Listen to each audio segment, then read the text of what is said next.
So we've gotten through our news and our listener questions, and now we are getting into our main topic here on Mastering Dungeons. We are going to take a look at the next part of the Turn of Fortune's Wheel adventure from the Planescape set. Teos has his book out. It is hitting him in the face, and he is ready. He is ready to discuss chapters 12 and 13. So the first part of the adventure was getting through Sigil, going there, waking up in the mortuary, figuring out what was going on. You know that there's a problem in the multiverse and that you're glitching. There is a glitch factor where if you die, Hey, you come back as Shawn, someone else. Shawn, Yeah. big spoiler Mm-hmm. warning, as with all of our episodes on this Oh, yeah. subject. So prepare for all the spoilers. Yeah. We're going to spoil the whole adventure, in fact, during this recap. So if you don't want that spoiled, back out now. Sorry, go ahead, Shawn. Yep. Back out now. All right. So you go through all of that in Sigil, and then you are told by Shemeska, who turns into your patron, your matron, I guess, for this adventure, at least at first.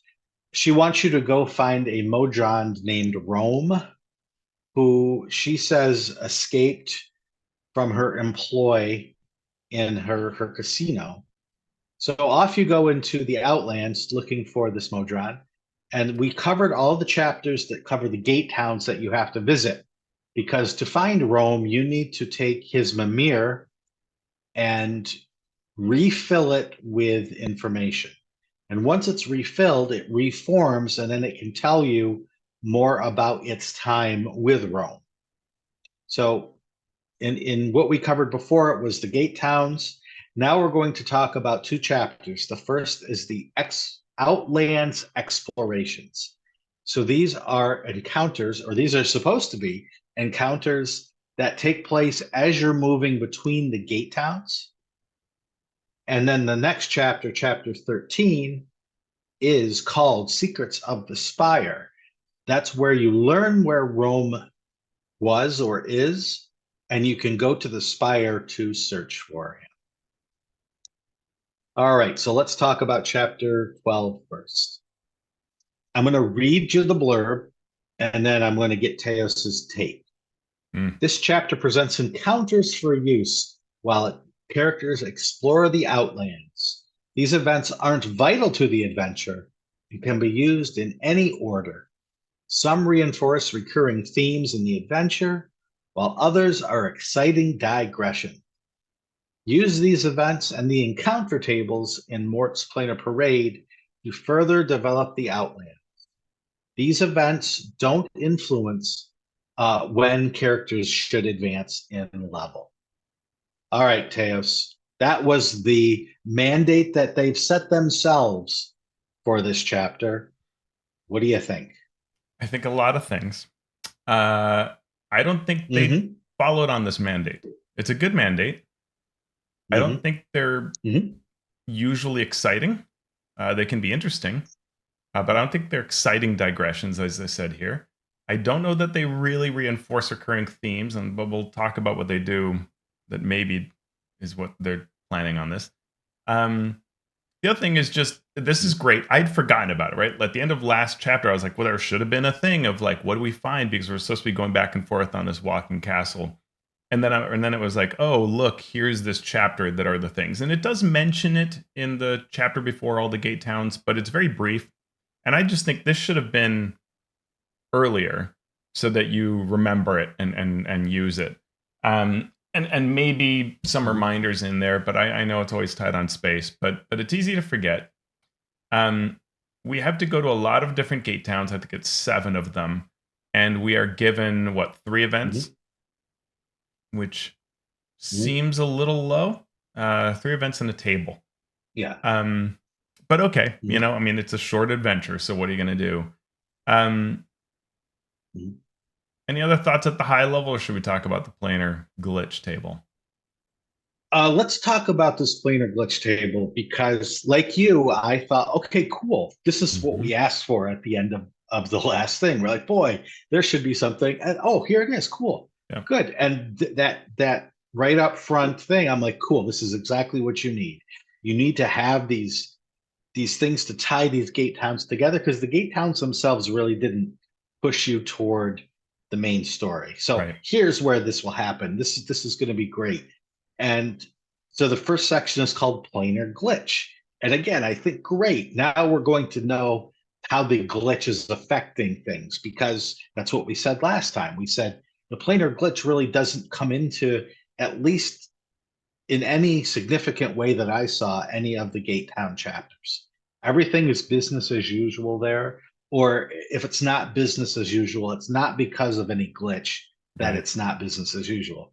So, okay, cool. Let's see. And so we get this section called Planar Glitch, and they give us a table. The warning bells go off. Okay, if it's a table, maybe it's going to be a great table that does everything I need it to do. And so they say six encounters. It's the glitch encounter table. And I'm like, here we go, encounters. Encounter 1. Basically, the spire in the distance looks broken because of these strange clouds that are hovering around it. But then a few hours later, the clouds dissipate and the spire is fine. And I went, a glitch encounter table. I don't think my definition of encounter is the same as Wizards designers' definition of encounter. Well, and this was an exciting digression. Yeah. Now, making books is hard. Making adventures is hard. It's hard work. It takes so much creativity, hard work, and then repetition, play testing, iterating, figuring out what works and what doesn't. To make a really, really good adventure, you need to do that. And at this point, I was beginning to think they're either really low on space, and they may have had to cut out the cool stuff that they were going to put in here. I've been in that situation before with publishers, where I thought I had 50,000 words. It turns out I only had 15,000. Okay, what do you cut? You cut the stuff that's the guts of it to give the skeleton of it. And maybe that's what happened here, but it certainly doesn't help a game master who wants to run encounters by presenting something that's one line they can see in the distance. So what's number 2 on the chart? Right? So you could say, oh, go ahead. You could rephrase it to say, here's the approach, right? You want to have a small travel. You want to travel between the gate towns. So each of those 7 times, which is maybe 8 or some number of travel sequences that's around 7 to 9. So as you're doing that, what can you do? And you could give the advice of saying, look at the book where we talk about these things and pick some features to describe. Then maybe choose something from this table to add to that. If you like building random encounters, you can then play off of these things to make it a full encounter. But this acts like this on its own will do all the work for you, dear DM. And no, it will not. Your characters will look at you and blink as you tell them about this spire thing. And one of 2 things will happen. They'll either just blink and go, okay, and now what? Or they will try to do things because they so desperately want to engage with it, or they're that kind of player that is trying to maybe even help you, the DM, out by engaging with it, which is probably what I would do. I would think that there's something here, and I would try to do things. I would want to use skills or powers or divinations, and you as DM have nothing because you have given them all there is. There is nothing else to this. Right. Spoiler, in a spoiler, they're going to the spire. Yeah. So even having a DC 20 intelligence arcana check will tell you that the spire is phasing in and out at times. And when you go to chapter 13 and they're in the spire, they might be able to use this information in some sort of encounter where something happens. But as it is, like you said, Teos, it's just, okay, here's a cool thing. Here's a cool, in quotes, thing. All right, and it's done. Yeah. Off we go. So okay, maybe second thing on the table's better. A Kalia route arrives to interview the characters about their strange situation. It seeks information so greater powers and mechanics can decide whether they want to blame the characters for their reality-defying situation. Okay, at least this is interacting with something. We can, maybe there's an encounter here, but it's not an encounter as described. So an encounter, what's at stake? What options do the characters have to meet the goals that the encounter sets for them? What are the consequences if the characters succeed at those goals or fail at those goals? Why is any of this interesting in and of itself? And why is it interesting in the larger framework of the story? Yeah. We're not given any of that. And it's equally aggravating because in the next chapter, it's all about that. It's all about the characters being blamed for this. Yeah. This problem that they didn't cause. So you could link it. You could say in this encounter, somebody from the Spire comes out to interview them. Then when they go to the Spire, the results of what happened here could affect what happens there. But there's no connection made. Yeah. Yeah, and it's not clear to me as DM what I can tell them through the Colia route. And depending on how your players are going through this experience, they may feel quite stymied by the lack of answers they've had about anything that they're doing, right? They've at no point are getting any real answers as to why they're a glitch, what's going on. And so you might want to say to Colia, hey, tell me about Rome. Tell me about Shemeska. Tell me about what's happening to the planes. Hey, that spire was crooked a moment ago. Why? And there's no knowledge of what you should share or not. And that's actually really important. Like, as important as knowing that Shemeska is the villain, at least as important is understanding what kind of information you can give out to the players so that they feel like they're making progress. But this is just, it's like a weird interview that just comes out of nowhere. And as you said, no real stakes here. It's just say whatever you want. It's just like a registry point. You're weird enough that people in Mechanus are asking questions, but we will give you no answers, right? We'll just make that known. Just a checkpoint. Yep. And so for the next four elements of this encounter table, it's pretty much the exact same thing. It's so what? It's what can the characters do? It's what are the consequences of what they do? How does it matter individually? How does it matter in the bigger story? The characters reach the next gate town and find the gate town they just visited instead. The gate towns switch around after a few hours. So what? Characters witness an illusionary miles-long procession of thousands of Modrons. If the characters get close, if they get close, they see it's an illusion, but the Modrons look terrified. The illusion continues for an hour before vanishing. I want this to be important. I want this to be a symptom or a clue for what comes later. And maybe it is, but I'm not told that right now. Right. If it is important, let me know now. Yeah, and what happens if the player decides to cast a divination based off of this, right? What should they learn?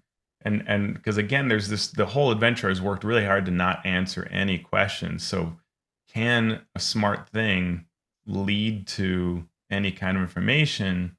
And what is this? And even if it doesn't give you information, what is it meant to really reinforce? It's just sort of an interesting piece, but we already know the things this is telling us, right? Modrons are involved. The Great March is involved.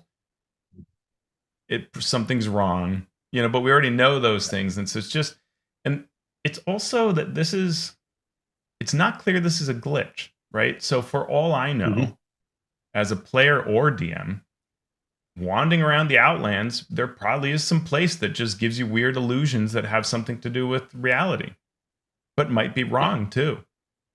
So what do you make of this as a player? Maybe you shouldn't make anything of it, right? If I see that the gate towns switch places, well, cool. There is no real map to the Outlands. Everything's sort of general. Maybe that's just normal, and I shouldn't think anything of it. That is so, you know, you have to be careful in a world like Planescape of what is a glitch, because anything could just seem like normal every day, right? Yeah. To sum that up, stories like this, you want to go from the known to the unknown. You want the reader, you want the person taking part in the story to understand where there is, when you've crossed that line from the normal to the abnormal, from the known to the unknown. And this whole, for many people, the Planescape, the Outlands, Sigil, all of this is unknown to start. Yeah. So unless you reinforce what is known, none of it makes any difference in that what is supposed to be drama or contrast between the known and the unknown, the normal and the abnormal. This said encounters. What's an encounter? What would you like to see here? Yeah, I've talked about this so much that I want to throw it out there. When you create an encounter, you want it to have elements to it. If you don't have these elements, it's not necessarily not an encounter, because you can have very simple encounters that just do very basic things, just give a piece of information. But for the most part, you want to go into an encounter with the players knowing something, and then the players learning something. And that dichotomy between what they know and what they learn can carry a lot of weight in a story. Yeah. You want to have the characters have goals. Maybe the goals are long-term goals that they've had since the start of the campaign, or maybe it's a goal that's a very short-term goal, such as we just need to get through this door, or we just need to deal with these bandits. Yeah. You need something for them to interact with, whether it's NPCs, threats or challenges. Even the setting itself can be something to interact with, but you want to give each encounter a unique setting if possible, just to give a little bit of difference between one encounter and the next. You want to give the player choices in meeting those goals, in getting through the encounter, and then you want consequences for having this. If there are no consequences in any of the encounters in your adventure, it's not really an adventure, it's just a story. And then each encounter should have a purpose within the longer overall adventure or campaign. Why is it there? What's its point? What's it leading toward? What has it resolved, and what new challenges or mysteries does it open up? You want all of those things when you create the encounter. With what we're given here, you need to create the encounter. You might be given a setting, you might be given one NPC, but you're going to have to figure out the rest of that if you want your players to feel fulfilled with the play going on at the table. Yeah, no, that's excellent, Shawn. And so we have this table with the 6 things, and these are not encounters. They're interesting, but they're just sort of things to witness. We then have 3 things that I think are intended, really truly intended as encounters. And let's review those and see whether they fulfill this criteria and meet kind of the larger goals that we want for the adventure itself. So the first one is Angels in the Outlands. And this is, I guess, sort of humorous in a lot of ways. It is essentially a baseball game between devils and angels. And it's contractually obligated. This is a thing they've agreed to do. And the prize is an innocent soul. What do you think about this one? So there's stakes. There are stakes. Okay. So I was cool. I was like, okay, this is fun. This is funny. This could be good. There are stakes. I was very confused with the descriptions. And I know I'm getting older, and I know my cognitive abilities are even if ever so slightly, they are declining a bit. It takes me, I have to read things a couple of times. But I had no idea what was going on here at first because it talked about a gigantic flat diamond with its 3 points marked with square pedestals. And I'm like, a flat diamond with 3 points. Doesn't a diamond have 4 points? Maybe they're ignoring the starting And one. yeah, and then it said like a ringed field. And I'm like, so at first I thought it was a literal gem, a diamond. Yeah. And so I was trying to figure, and then I realized, oh, they're talking about a baseball diamond. Mm-hmm. And then they're talking about the triangular diamond. And I'm like, but a diamond is I'm just lost. And I had to read it a couple of times. I'm like, okay, I see what they're doing. It's a Mm-hmm. baseball field, but instead of having 4 bases, it has 3 bases. Okay, cool. And I was fine with the mechanics of it. I didn't even really I didn't overthink that. I'm just like, okay, if you get a hit, they might catch it. And if you get a hit, they might not. If you don't get a hit, you strike out. Okay, cool. What was upsetting to me, upsetting is a strong word. What I feel like I had to change is the whole situation. Yeah. I buy the contractually obligated game once every 3,000 years over this innocent soul. I could see that being done 3,000 years ago, and they're just keeping it up because that's what they do. Okay, cool. I'll buy into that. The Modron umpire, I'm like, okay, cool. Modron's arbiters, neutral. Okay, cool. But then the umpire says, hey, you want to play? I'm like, wait a second. Here is the super important 3,000-year-old. It's like you going to the World Cup, right? Yeah. Soccer, football finals. And it's like, hey, you want to come play? No, that's not what a Modron would do. Right. So how can we fix it? We fix it because there's a glitch. Okay? We fix it because on one side or the other or both, there are players missing. Oh, Yeah. the glitch. What do we do? Oh, here are some people. You two are on this team. You three are on that team. Now we can finish our game. And now the Yeah. players have some input into the game that makes sense. And they can actually manipulate the game. Oh, well, we're stuck on the devil's side, on the fiend side of things. We're going to throw the game. Right. So now we're making checks to throw the game without letting people know that we're throwing the game. The old shoeless Yeah. Joe Jackson part of it, right? And it's not hard to fix. Yeah. And many DMs could do this, right? They'll find a way to make it work for their table. It just needed one more iteration, right? Yeah. It just needed that one more look through to say, what's the overall scope of this adventure? It's the glitch. How do we incorporate it here? This way. Yeah. I mean, I think it's great to just, you're walking by and you see this game and suddenly you're standing there in uniform and they see you as angels or devils, right? Like that could be great. I love this idea of yours. And I did not think of this until you said it. But once you said it, I can see lots of ways to do this, right? And it's really around thinking, I have to activate the glitch in these. This is an opportunity for the characters to reinforce what's going on and the story to reinforce itself. And also to solve the problem of it being just illogical that you just get to play ball with angels and devils. Like, why would that happen, right? It could also be that they're arguing with each other, and so the only way to settle it is to bring you in, right? But better is this: dig into the glitch, right? That's what makes it work. And the soul could be, so as you postulate here in the show notes, it could be somebody that has information about the glitch, or somebody that you've met, somebody important to you. Maybe somebody you just remember from a past life.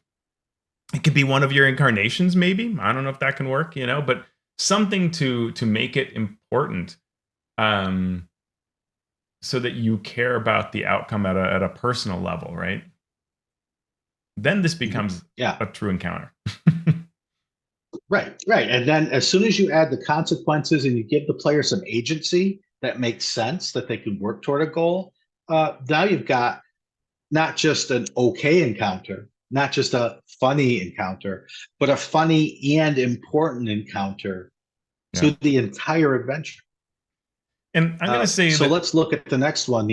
Yeah. Go ahead. And just in terms of timing, just to make it fast, right? Mausoleum of Chronepsis is a very interesting concept. It's a neat idea because we have these time dragons introduced in the other part of the Planescape, in the Morte's Planar Parade. And this is the idea of a time dragon appearing non-linearly to you, or like, in the order that you experience it is not the order that the dragon is experiencing it. So you meet them at different ages out of order. And one of the things that I would say right off the bat is like, well, this will not be memorable if you run it all at once, or it won't be as memorable. But here is where one encounter can act like several if you break this up. So you run it in this order that they presented here, but at different times, right? Between Gate Towns 2 and 3, they meet the Time Dragon the first time. And then between Gate Towns 4 and 5, right, and so on, that changes it so that it really builds upon itself and you start figuring it out. Yep. No, I was like, cool. Yes, this is good. This is what I want when I open a Wizards of the Coast book, and it tells me that this is an encounter that I'm going to run in this campaign. Yeah, it's really clever. You still could have tied it to the glitch a little more, but I like the way to do it. And a lot of times that people try to get too clever with these time travel things. Yeah. This is really quite simple. Yeah. The only thing I'm a little worried about, the other thing I'm worried about is you get a scale if you succeed at this. It's not terribly hard to succeed. You just basically have to be a normal human being. But you get a scale, and you can summon this time dragon once to help you, and it's a CR18 monster. Yeah. No, ancient. It's an ancient time dragon. I think it's adult. So it's okay. It was adult when you first met it. It's ancient at the end, and then it's a wormling in between.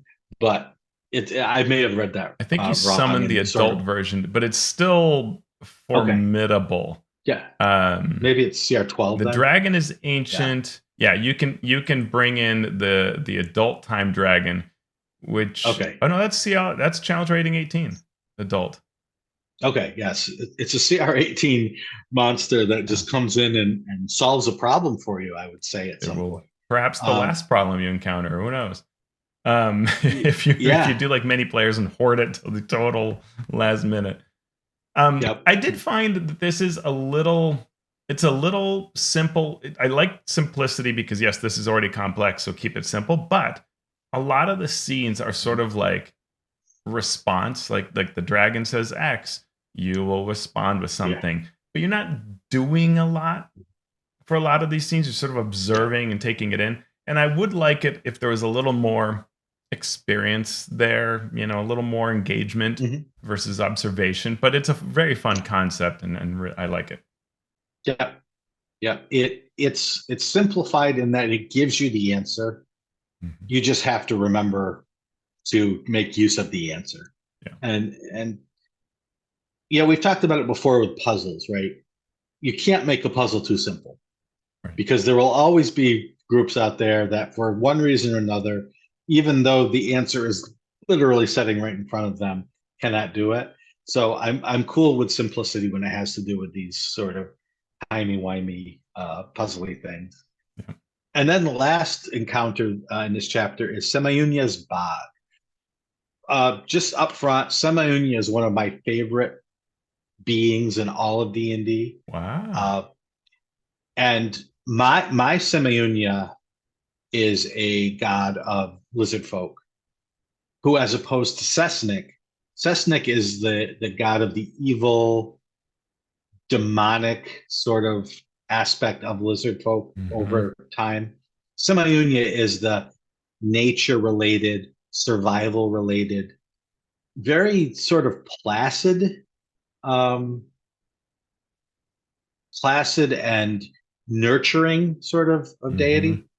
Whereas here, Semuanya is like Hulk Hogan, bros, or Hans and Franz. Which it's fine, right? That's just a personal thing. Overall, this encounter is great. You meet jogging lizard folk who are basically out they're training for a triathlon, okay? And you come across them and they're like, bro, do you even lift? And you're like, yeah, I lift. And they're like, well, prove it. Take us back to our realm and we'll show you lifting. So you go back and you lift. And if you lift better than they lift, Semuanya shows up and says, bro, did you just lift? And you say, yeah, I just lifted. And then Semuanya says, oh, well, that was great lifting here. Have some stuff. Which is, I mean, the stuff is important because it's a broken alchemy jug, as I would call it. Yeah, it's an alchemy jug, but it's for bros. And not the kind of bros that like drink, but the kind of bros that are like keto centric, because you don't get any alcohol out of it, and you definitely don't get mayonnaise out of it. What's even the It's point of an all alchemy pure jug? I water. mean, come on. Yeah, probably some Rockstar in there. Definitely, some creatine, stuff you'd get at like GNC. That's what comes out of this alchemy jug. Yeah, I think it's really fun. I love these kinds of, encounters where there's a clear thing that you can ham up, right? Like those are the best, right? You just know, okay, I've got these bro dudes. Yep. I can totally have fun. We're all going to have a fun time. We're all going to be laughing. It's going to be very memorable. So that I love 100%. The only thing I have as a problem is we get to where we're going to meet the god, and I think that there's a lot of opportunity here for the players to want to have certain interactions with the god that the encounter is not designed to provide to them. It's really provided to say, here's the reward, good job, bro, I'm off, bro, later. And so that's where I just feel like this could be yet another attempt, right? The downer to this could be yet another attempt where you're like, hey, tell me who I am. And they're like, cool, bro, see you later, can't answer your questions, right? Modron March is going out of control, we think, yeah, I'm off later, but you're a deity, yeah, don't care, right? Like, it could, so that's the only little bit there where I just feel, and it could just be easily solved by other places where they could get answers, so that this could just be enjoyed on its own right versus a deity. This person will help us with our cause. Yeah. Yeah. All I know, bro, is when you're in the spire. Oh, you're going to be in the spire, and when you're in there, watch out for webs. Yeah, Like anything, like that. anything that shows a deity level intelligence. So just throw something in that will be helpful later. Do you want to march on through chapter 13, or do you want to let's power through? We can do it. wait? We're going to power through. All right. So once you have filled the Mimir with the memories, you realize that Rome is likely in the spire or has something to do with the spire. So off to the spire you go. And again, I was super confused because when I think of the spire, I think of just like a very narrow thing going up into the sky. But it talks about miles of caverns within the spire. And so right away my mind is racing, and the description is something that I can't quite grok as I'm reading it, or even as I read the text around it. So I'm going to let you take over from there. Well, I mean, I really hit a wall when I read this part, because to me, something that's really important in adventures is nailing the reveal. And I think that those are critical moments, right? We've talked about how there's a dearth of getting any answers, and you have been led on a huge chase, right? You have had to go to all of these different spots, gate town after gate town after gate town, for the Mimir to refill its memories. That begs payoff. So what is the payoff we get? We get this, go back a few chapters and, read them this box or this section on the Great Modron March. And here's the information. It happens every 289 years. Lots of Modrons die as they traverse the plains, gathering information to realign the workings of Mechanus. The March enters the Outlands through Automata, visits all the gate towns, stops in the Realmani community of Dendradis, goes to other planes until it reaches Mechanus again. The last march was ahead of schedule with many irregularities, which all comes from the 2E adventures. And I'm thinking to myself, the only part here that's at all new to me, as a player, as a DM, whatever, is this stopping at this Romani community of Dendradis. Is that something nobody knows? Probably not, because if we read like the 2E source books, lots of people come along this Modron march because it becomes a huge planar thing. Lots of people care about the march because your gate town is going to get invaded. They might stomp through it. So there should be all manner of information on this thing. Everything that was just shared is basic encyclopedia history, and we have a library in our walking castle. In fact, we used it in an earlier encounter to answer a question about the Outlands. Why is this a great reveal?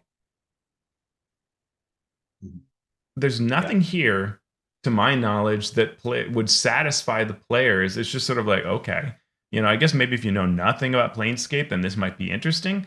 But it also doesn't. This Mimir was accompanying Rome. We've just reset it. What was Rome up to? Why was Rome doing? Yeah, got nothing for you. Here's the Great Modron March section of the encyclopedia. Yeah, I found this hugely disappointing. And then again, we just have to do a thing right? Like, none of the information leads us to an aha or a real desire or goal that relates to us. The only possible thread here is go to the Romani community and see whether Rome is there. It's another gate town experience, but am I wrong in this, Shawn? Right. Yep. No, you're not wrong. You're not wrong. And I felt the same way. And it doesn't even tell you in this chapter. It makes you go to a different chapter to read all that. And I was like, anything more. It points you to the next thing, like you said. And when you go there, I at least felt a moment of joy when the characters get there, and I was reading that they can't get in, they won't be let in, no matter what they try. There's only one way in and out. It's through this gate that's heavily guarded. The Ascetelis comes out and says, "Hey, I'm looking for y'all. Are you blank, blank, blank?" So I thought, okay, at least we have a way forward. At least we may have a thread that will have encounters that I can run for my players. And I actually like the fact that Ascetelis is sneaky. And you get a chance as the game master to actually play an NPC that might be fun to play and fun to manipulate the characters with, because Ascetelis isn't there to be helpful. Ascetelis is there to assassinate the characters. So Ascetelis is going to help you get through this spire, because Ascetelis wants to find Rome as well. And you know more about Rome than she does. So she will use your knowledge while seeming to help you. And you can have some fun playing with that and maybe revealing some things slowly over time, so the characters don't get that turn, aha, I'm actually going to kill you moment. Give them a chance to. And I want to be positive about it. I do like those aspects, but she is, like the Romani are these weird beings of metal, right? So she's quite alien looking. Looks like some kind of wild, high production value sci-fi cyborg kind of thing, right? Like floating head that doesn't, and then the shoulders and some spiral of metal or something. So I expect a sort of, like, I'd like some more. Not just if she was a human, I would still want more guidance on how to roleplay her. But she's also incredibly alien. Sure. And so I would like some things some characteristics, some way that I could play off of this, especially because she has a +2 charisma. So whatever lies she's spinning, when that character says, "Do I think that's true?" It might not turn out very well for Ascetelis. And so how does she explain herself, right? And that could be where you a little more could help guide that experience so you can pull it off. Yeah, she's not being forthright with you, but her personality makes sense as to what she's after and what's going on here, and so you want to keep around. she also suffers, and I think all the NPCs in this adventure suffer from fading into the background to the point where you as DM don't know when they're there or not there. And all of a sudden you get a like, oh, and then she'll do this, and you're like, oh, were you there still? I'd forgotten about you. And there's a real trouble throughout this adventure with the NPCs, but this one as well here, that I think you kind of forget when Ascetelis is with you or not with you. And there are encounters within the Spire where you are searching for Rome, you're questioning people. It's a little better than what we've had so far in terms of them being encounters, but there still isn't a logical flow per se. There are still some connectivity issues. But let's just say you get through it, you actually find Rome within the Spire. Yeah. And you can find our show notes for Ascetelis all the details. Yeah, all of these. Ascetelis will attack because she's an assassin who is she's been ordered to kill you because obviously you are a symptom of the glitch, and apparently killing the symptom will cure the disease, but it obviously won't. Yeah. But can I say, Shawn? You then. Oh, go ahead. Just to add that one thing I really like is that they explicitly say that as she's attacking you, she explains why she has to kill you. Mm-hmm. That's a great touch, right? Because it's this is not personal. You're a multiverse. You're causing the demise of the multiverse, so you got to go, right? That's fun and that's neat, and maybe could lead to some interesting. We're gonna capture her and send her back to her town. We're not going to kill her. Something like that could be interesting. That could play out in an interesting way, or even convince her somehow to go with you. Who knows? Right up to the DM. That's a neat touch. I like that a lot. Yeah. She is given a personality. So even though, and I like that juxtaposition because she is alien and she is weird, but she has this sort of hometown, deep South, drawly, how y'all doing? Oh, golly gee willikers. Oh, that's what good luck.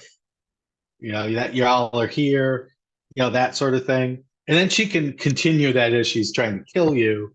It ain't personal, y'all. You gotta go. When you gotta go, you gotta go. Yeah. And then you find Rome, and Rome tells you not a heck of a lot. No. I right. I even face planted in my book when I read what Rome shares. It's not terrible, but it just feels again like it's not payoff, right? It's not big payoff. Right. I escaped from these people that are holding Modrons, and they're making these Modrons do bad things, but I can't tell you what those bad things are. But it's bad. Oh, it's bad. And in a secret prison, but I can't lead you to it. Right. And I escaped from the casino using this platinum coin. What do we do now?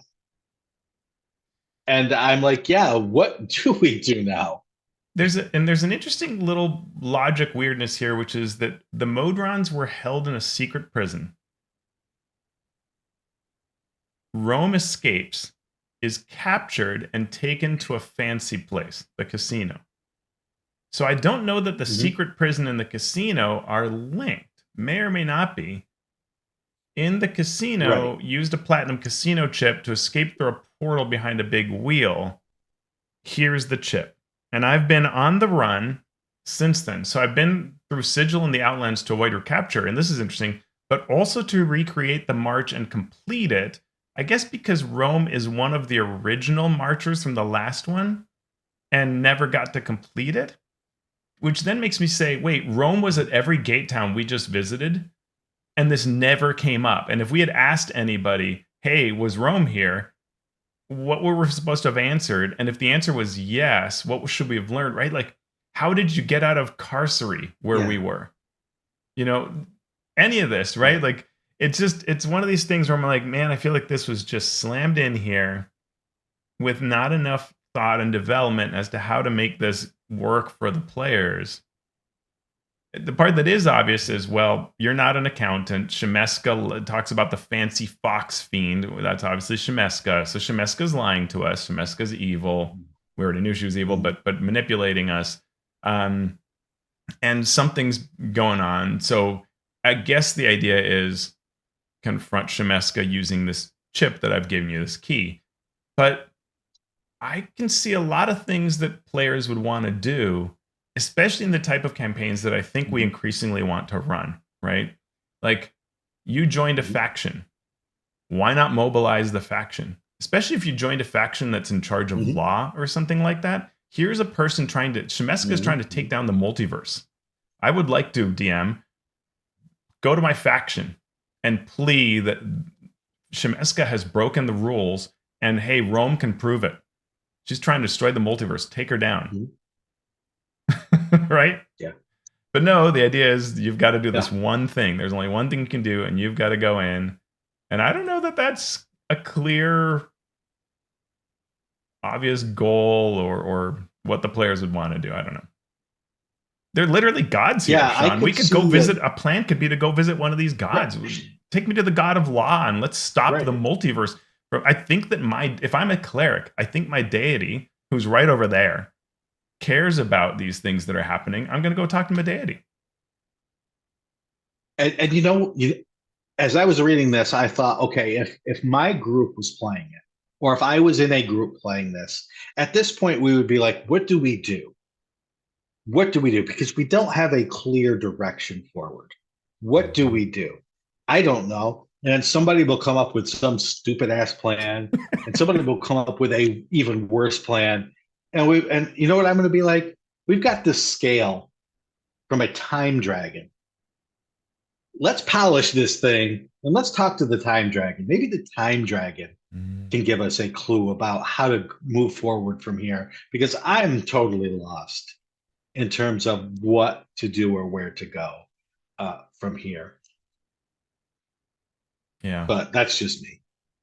Yeah. I really hit a wall in both these chapters, despite the fact that they have some really nice parts to them. And at times really do deliver on what I want out of a Planescape adventure with some really fantastic wild places. Like, I can see these in a movie that was a Planescape movie. I think a lot of this could be fun. But the motivation and the goals often fall short. The reveals, the payoffs fall short. And the experiences that would reinforce the overall story fall short or aren't tangible to players, I think. And maybe not rewarding to the DM. Yeah. And this is one of these where we end chapter 14, and I think the feeling that the designers had is you're going to be so excited to go face the villain and say, we want answers. And I'm like, that is not what you do with somebody who can end the multiverse and who we would expect to be super powerful. I mean, they could have any number of people. I mean, there were, like, I forget what creatures there were, but there were fiends, working as security guards. Like, can one just simply go into the casino? I don't know that that's clear, right? Like, it's very smart to think you need backup or something else or some other way to solve it. But yeah, I don't know. Well, that was our look at chapters 12 and 13. Next time we will go to chapter 14 and beyond to get to the final part, the final couple chapters of this Planescape adventure. So with that, I want to thank everyone for listening. I want to thank specifically our Masters of the Multiverse. We do appreciate our Master of the Realm supporters who get a call out in our show notes, and our Master of Dungeon supporters for helping us out. Our Masters of the Multiverse, this is for you, Keith Ammon of The Monsters Know What They're Doing, Craig Bailey, Steve Bissonette, Merrick Blackman, Evil John, Darren Chandler, Seth Eckel, Andy Edmonds at Nerdronomicon, Nathan Fuller, The Mighty Jerd, Ben Heisler and Paige Lightman, Sean Hurst, Chad Jackson, Brian King, Jim Klingler, a.k.a. DM Prime Mover, Chad Lynch, The Mathemagician, Eric Mengi, The Micro Ant, Sean Molly, Falcon Neal, Mike Olson, Post Fiction RPG Audio, Robert Pasley, Vladimir Prenner from Croatia, Chance Russo at Drago Russo, Ross Sandberg, Andy Shockney, Krishna Simone-Say, Trace, Joe Tyler, James Walton, and Graham Ward. thank you so much for your support. You can become a patron of the show if you go to patreon.com/masteringdnd. You too can be on this list of esteemed and renowned folk. If you can't help us monetarily, no problem.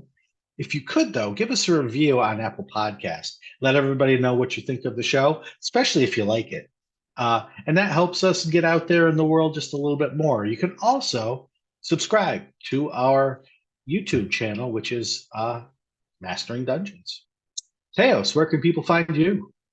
Find me at alphastream.org. My latest video just came up this morning. It is all about how to hone your skills as a creator. And I use a lot of advice from friends like Shawn and others that have been imparted upon me throughout the years. Where are you, Shawn? You can find me. You can find me on all the socials at Shawn Merwin. Follow the podcast at all of those places at Mastering D&D. You can also join the community, ask questions to us via our Patreon page. If you join our Patreon, you get access to the Discord, where all sorts of amazing conversations happen. And you can always go to our YouTube channel, Mastering Dungeons. So, Teos, it looks like we've survived the Outlands, and we're heading back to Sigil. So what are we going to do now? Well, I think that this adventure has had a descending DC. It started really high, so if I just run it over and over again, it's going to get easier and easier, and that's the solution. 2 words, man. Play ball!